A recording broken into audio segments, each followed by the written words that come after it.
Right, the circus continues, the clown show continues, the WNBA, the gift that keeps on giving. We have Golden State Valkyries head coach Natalie Nakase blatantly coming out and saying transgenders need to be able to play in women's sports. Point blank, period. I don't even know why there's a W in front of WNBA anymore, but we have got to get into it. Dakich went off on it. He went off on freaking Cheryl Reeves, Stephanie, all of this stuff.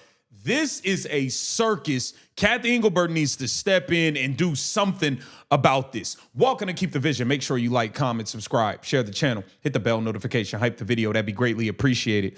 Let's get right into things. So, Natalie Nakase took to social media, or actually she in a presser, she spoke about trans playing. Let's get into it. So I'm all about inclusivity.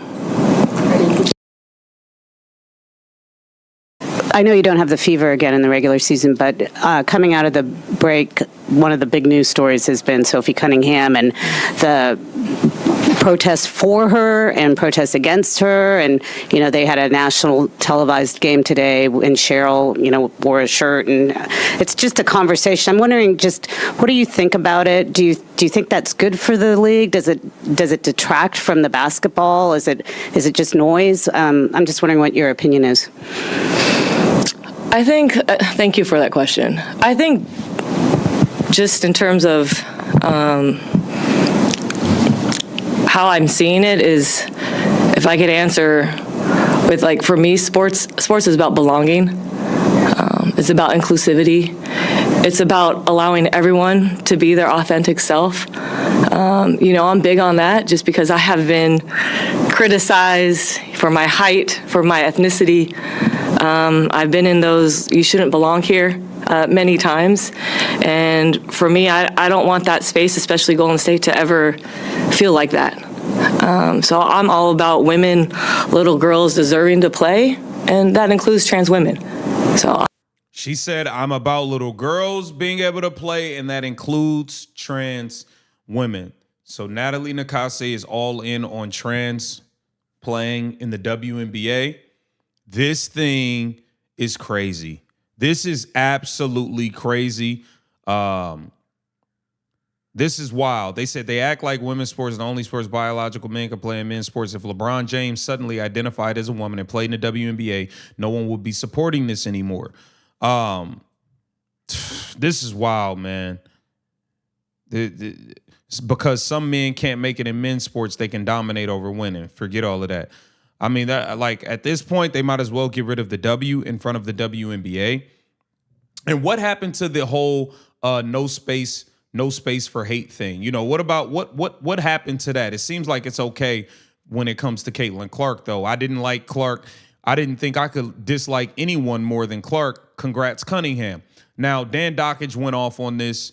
You know, this thing is getting really, really, really crazy. Let's take a look at what Dakich had to say here, and he said a lot more as well. But you're telling me this isn't an activist league? You're telling me this is a real sports league?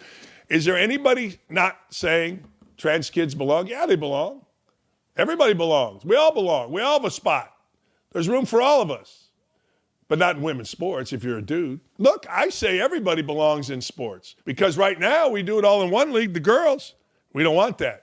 Why don't you want that? If you don't and aren't smart enough to understand the biology of it, you don't really think. I think one of them Supreme Court justices, that DEI lady Jackson, said she really didn't know the difference between boys and girls, men and women, whatever.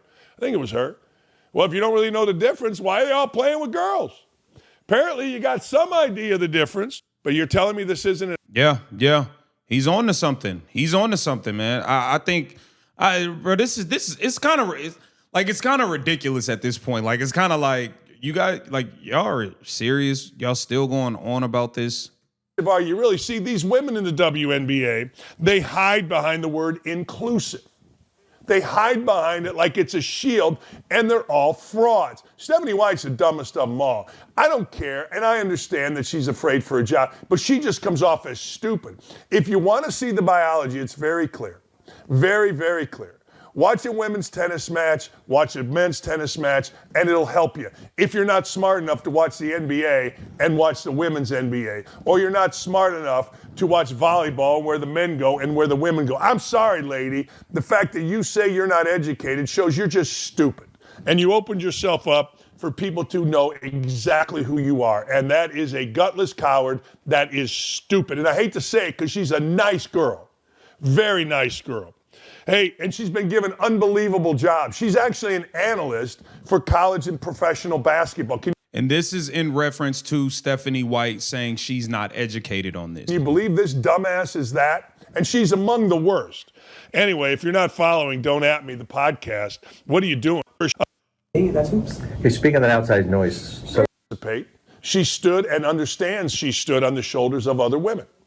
My stepdaughter played women's softball against a dude, actually, one time. But that's Charlie Baker, the idiot director of the NCAA, actually said, well, you know what? These women have a choice. If men come in to play against women, they can go dress somewhere else. How's that equitable? How's that honest? No, the big sexy is pandering because the big sexy is really stupid. And the beauty of the big sexy, Cheryl Reeves, is the smarter she tries to be, the dumber she sounds. These little girls aren't marginalized.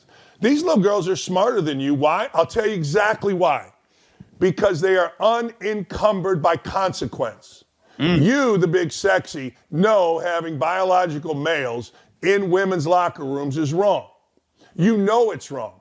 But you are encumbered by consequence. You know that if you say anything, you'll do and get what Sophie Cunningham is getting from a bunch of big, fat, angry weirdos. You'll get protests. You'll get called the C word. You'll get fired. That's what'll happen, no matter how much you've. No, I believe if a coach comes out and said what Sophie Cunningham said, they get fired. I don't think they would get fined. I think they would lose a job, which is why the Portland Fire coach answered it the way he did, and he tried to dance around it. He would have got fired if he would have came out and said what Sophie Cunningham said, straight up and down. What, and big sexy, good for you. You got a nice little team there. No, the little girls are not the one marginalized. You are the one marginalized by greed, aspiration, and consequence.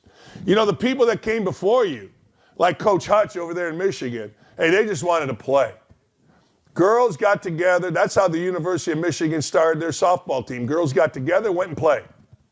You see dollars. You see your job. You see sold out arenas. But you can't stand on the shoulders of Coach Hutch and others because you are encumbered by consequence and you know you're being bullied, but you're too chicken shit to stand up. Dan Dakich is not playing around. Dan Dakich is standing on business. He's standing on business right now, man. He's not happy with what Natalie Nakase came out and said, and he's not going anywhere on it. He's definitely not moving his stance on this situation, and I kind of respect it, man. Like, it's kind of getting out of hand, all of the things that are taking place. What says you? Get down in the comments. Let me know what you think. This Keep the Vision. Make sure you like, comment, subscribe, and share the channel.